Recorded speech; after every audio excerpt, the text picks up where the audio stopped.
Selamat datang di The Secret World of Finance.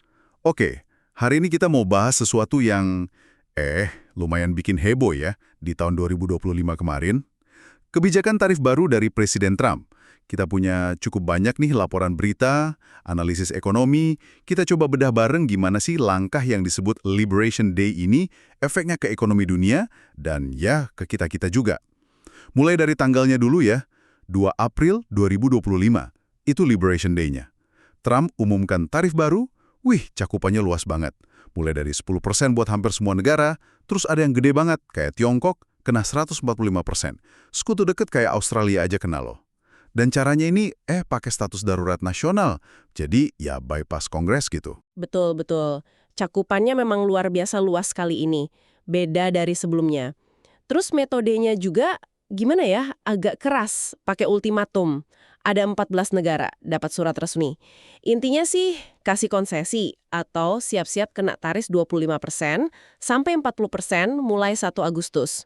Jepang misalnya 25%, Indonesia kena 32%, Laos malah 40%. Lumayan tinggi ya? Wah, 32% untuk Indonesia. Berat itu. Iya. Terus ada lagi tarif kejutan. Ini yang bikin kaget pasar. 50% buat tembaga langsung berlaku. Plus ancaman 200% buat farmasi. Nah, kalau yang farmasi ini dikasih waktu sih 1 sampai 1,5 tahun buat pindah pabrik ke AS. Penggunaan status darurat itu memang bikin dia bisa gerak cepat, tanpa perlu debat panjang di legislatif. Kebayang sih ya, pengumuman dadakan model begitu, pakai ultimatum pula, pasti langsung bikin pasar goyang. Dunia usaha pasti, panik lah ya. Iya, dampak makronya cepat terasa. Analis waktu itu langsung hitung, perdagangan global bisa turun 1,5–2%. PDB global juga bisa kepangkas sampai 1%. Nah, resiko resesi global langsung naik drastis. Pasar saham, S&P 500 misalnya, itu langsung bergejolak hebat. Naik turun gak jelas. Dan ini kan bukan cuma angka ya. Di lapangan pasti chaos banget ini rantai pasok. Coba deh ada bayangin jadi pengusaha mainan kayak Molson Hart di Texas itu. Pasti pusing 7 keliling dia. Mau pindahin produksi dari Tiongkok karena tarif 145%, pengirimannya telat parah. Katanya mirip awal-awal COVID dulu, terus kena efek cambuk itu loh. Iya, bullwhip effect. Pesanan kecil di ujung jadi gede banget di pangkal rantai pasok. Stok jadi kacau. Nah, itu dia. Bikin inventarisnya berantakan pasti. Dampaknya memang nggak rata sih. Ada yang mungkin sedikit untung, kayak India, jadi alternatif Tiongkok untuk beberapa produk. Tapi industri baja India sendiri malah kena juga. Jadi ya plus minus. Indonesia tadi sudah disebut industri tekstilnya yang paling terasa tekanannya. Negara Amerika Latin mungkin relatif lebih aman. Eropa lumayan terpukul. Sampai Bank Sentral Eropa harus turunin suku bunga berkali-kali buat bantu ekonomi. Oke, nah ini pertanyaan paling penting nih kayaknya. Siapa sebetulnya yang nanggung biaya tarif ini? Nah, ini sering jadi perdebatan ya.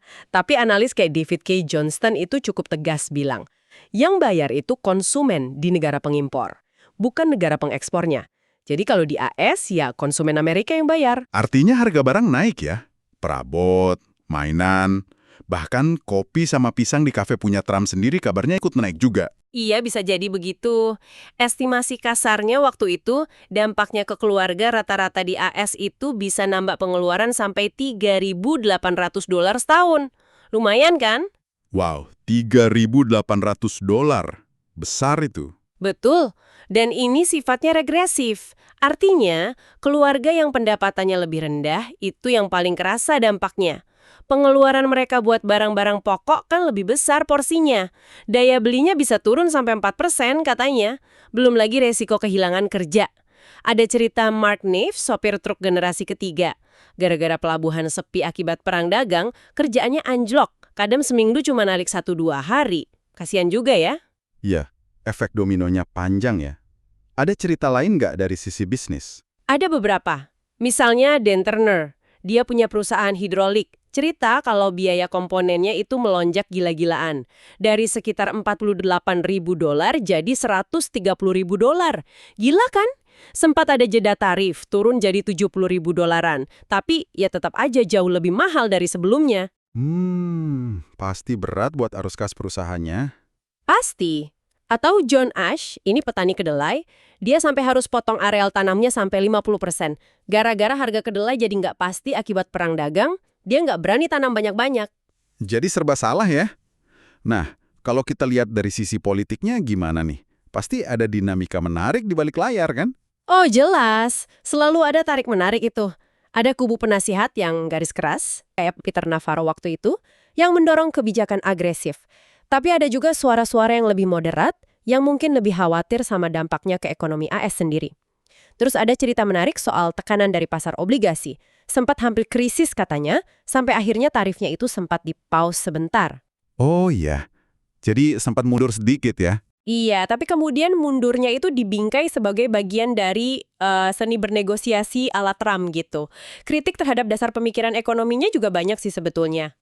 Tapi yang paling bikin stres pengusaha saya bayangin itu pasti ketidakpastiannya ya. Tepat sekali, itu yang paling dikeluhkan. Bayangin aja, deadline berubah dari 9 Juli geser ke 1 Agustus. Dibilang tarifnya final, tahu-tahu ada sinyal masih bisa nego.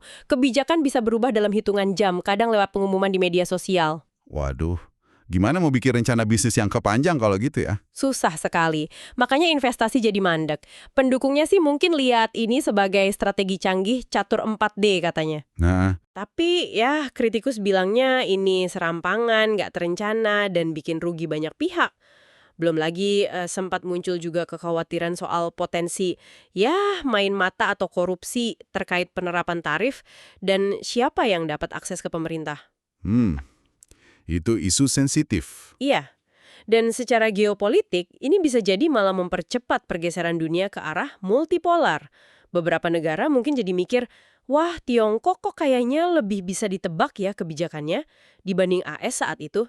Dan tentu saja ini meningkatkan risiko konflik yang lebih luas, bukan cuma perang dagang. Oke, jadi kesimpulannya jelas ya, kebijakan tarif 2025 ini dampaknya benar-benar masif. Bikin kekacauan ekonomi global, beban nyata buat kita semua sebagai konsumen dan pelaku usaha, dan mengubah peta perdagangan dunia secara fundamental. Betul, pertanyaan besarnya sekarang kan tenggat 1 Agustus itu sudah lewat, terus ada ancaman tarif baru lagi seperti untuk farmasi. Nah, gimana perusahaan dan negara-negara lain beradaptasi? Apakah strategi proteksionis model begini akhirnya bakal berhasil bangun ulang industri Amerika? Atau malah dalam jangka panjang justru merugikan dan bikin Amerika makin terisolasi? Itu jadi bahan pemikiran yang menarik buat Anda renungkan. Terima kasih sudah mendengarkan, sampai jumpa lagi di episode berikutnya.